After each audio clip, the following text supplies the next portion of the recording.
ಗುರು ಇಷ್ಟೊಂದು ಜನರ ಮುಂದೆ ಪರ್ಫಾರ್ಮ್ ಮಾಡ್ಬೇಕಾ? ಪರ್ಫಾರ್ಮ್ ಮಾಡ್ತಾ ಮಾಡ್ತಾ ಇಲ್ಲೇ ಸುಸ್ಸು ಮಾಡ್ಕೊಬಿಡ್ತೀನ ಅಂತ ನನ್ನ ಕೈಲಾಗಲ್ಲಪ್ಪ. ನಾನು ಇಲ್ಲಿಂದ ಮೊದಲು ಓಡೋಗ್ತೀನಿ. ನಿಮಗೆ ಸ್ಟೇಜ್ ಫಿಯರ್ ಇದ್ರೆ, ಇಲ್ಲ ಎಲ್ಲಾದರೂ ಪರ್ಫಾರ್ಮ್ ಮಾಡೋಕ್ಕಿಂತ ಮುಂಚೆ ಭಯ ಆಗ್ತಾ ಇದ್ರೆ, ಹಾಗಾದ್ರೆ ಈ ಟ್ರಿಕ್ ನಿಮ್ಗೋಸ್ಕರನೇ. This is day 6 of 30 days 30 psychological fact series. ನಿಮ್ ಜೊತೆ ಏನಾಗ್ತಾ ಇದೆ ಅದು ಕಂಪ್ಲೀಟ್ಲಿ ನಾರ್ಮಲ್. ಇದು ಎಲ್ಲ ದೊಡ್ಡ ದೊಡ್ಡ ಆರ್ಟಿಸ್ಟ್ ಮತ್ತೆ ಆಕ್ಟರ್ಸ್ ಜೊತೆನೂ ಆಗುತ್ತೆ. ಅವರು ಎಷ್ಟೇ ದೊಡ್ಡ ದೊಡ್ಡ ಶೋಗಳನ್ನ ಮಾಡಿದ್ರು ಅಷ್ಟೇ, ಸ್ಟೇಜ್ಗೆ ಹೋಗೋಕ್ಕೂ ಮುಂಚೆ ಪ್ರತಿ ಸಲನೂ ಅವ್ರಿಗೂ ನರ್ವಸ್ನೆಸ್ ಫೀಲ್ ಆಗೇ ಆಗುತ್ತೆ.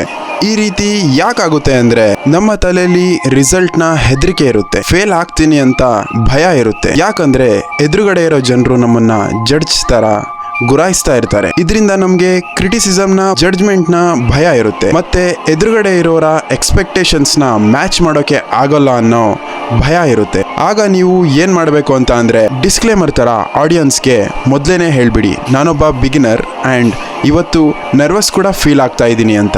ಏನಾದ್ರೂ ತಪ್ಪಾದ್ರೆ ಪ್ಲೀಸ್ ಅರ್ಥ ಮಾಡ್ಕೊಳ್ಳಿ ಅಂತ. ಇದರಿಂದ ಏನಾಗುತ್ತೆ ಅಂದ್ರೆ ಆಡಿಯನ್ಸ್ ನ ತಲೆಯಲ್ಲಿ ಇರೋ ಎಕ್ಸ್ಪೆಕ್ಟೇಷನ್ಸ್ ನ ನೀವು ಮೊದಲೇನೆ ಸಾಯಿಸ್ಬಿಡ್ತೀರಾ. ಅವರ ಜಡ್ಜಿಂಗ್ ಮೋಡ್ ಆಫ್ ಆಗೋಗ್ಬಿಡುತ್ತೆ. ಅವ್ರ ತಲೆಯಲ್ಲಿ ಸಿಂಪತಿ ಮತ್ತೆ ಮೋಟಿವೇಶನ್ಸ್ ನ ಥಾಟ್ಸ್ ಗಳು ಬರ್ತವೆ. ಇನ್ಫ್ಯಾಕ್ಟ್ ನಿಮ್ಮಿಂದ ಇನ್ಸ್ಪೈರ್ ಕೂಡ ಆಗ್ತಾರೆ. ಯಾಕೆ ಅಂದ್ರೆ ನೀವು ಇಷ್ಟು ಧೈರ್ಯ ಮಾಡಿ ಸ್ಟೇಜ್ ಮೇಲೆ ಬಂದಿದ್ದೀರಾ ಅಂತ. ಅದರಲ್ಲೂ ಬಿಗಿನರ್ ಆಗಿದ್ರು ಕೂಡ ನಿಮ್ಮ ಪರ್ಫಾರ್ಮೆನ್ಸ್ ಆದ್ಮೇಲೆ ಅದು ಚೆನ್ನಾಗಿರ್ಲಿ ಚೆನ್ನಾಗಿಲ್ದೇ ಇರ್ಲಿ, ಜನರು ಪ್ರೀತಿಯಿಂದ ನಿಮ್ಗೆ ರಿವ್ಯೂ ಕೊಡೋದಕ್ಕೆ ಬರ್ತಾರೆ. ಮುಂದಿನ ಸಲ ನೀವು ಇಂಪ್ರೂವ್ ಕೂಡ ಆಗ್ಬೋದು. ನಿಮ್ಮ ಮನಸ್ಸಿನ ಮಾತನ್ನ ಆಡಿಯನ್ಸ್ ಜೊತೆ ಶೇರ್ ಮಾಡ್ಕೊಳ್ಳೋದ್ರಿಂದ ನೀವು ಓಪನ್ ಅಪ್ ಕೂಡ ಆಗ್ತೀರಾ. ನಿಮ್ಮ ಕಾನ್ಫಿಡೆನ್ಸ್ ಕೂಡ ಜಾಸ್ತಿ ಆಗುತ್ತೆ.